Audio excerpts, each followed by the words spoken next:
السلام علیکم ورحمۃ اللہ وبرکاتہ۔ حضور پاک صلی اللہ علیہ وآلہ وسلم نے ارشاد فرمایا، انما بعثت لاتمم مکارم الاخلاق، مجھ کو صرف اس لیے بھیجا گیا ہے کہ میں اعلیٰ اخلاق کی تعلیم دے کر انسانوں کو مکمل کر دوں۔ حضور پاک صلی اللہ علیہ وآلہ وسلم نے ہم کو اس بات کی تعلیم دی کہ ہم لوگوں کے ساتھ اچھے اخلاق کا برتاؤ کریں اور اچھے اخلاق سے پیش آئیں۔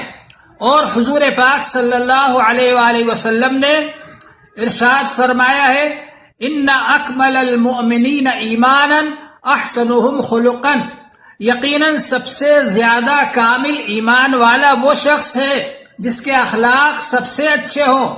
اس لیے ہمارے اخلاق لوگوں کے ساتھ اچھے ہونا ضروری ہے۔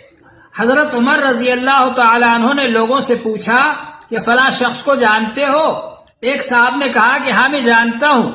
حضرت عمر رضی اللہ عنہ نے ان سے پوچھا، آپ نے ان کے ساتھ کوئی سفر کیا ہے یا ان کے ساتھ کوئی معاملہ کیا ہے؟ تو انہوں نے کہا نہیں کیا۔ تو آپ نے فرمایا تم ان کو نہیں جانتے۔ اس سے معلوم ہوا کہ انسان جب کسی کے ساتھ سفر کرتا ہے یا کوئی معاملہ کرتا ہے تو اس وقت اس کے اخلاق ظاہر ہوتے ہیں کہ اس کی کیسی عادتیں ہیں۔ ہم کو اپنے اخلاق اچھے بنانا چاہیے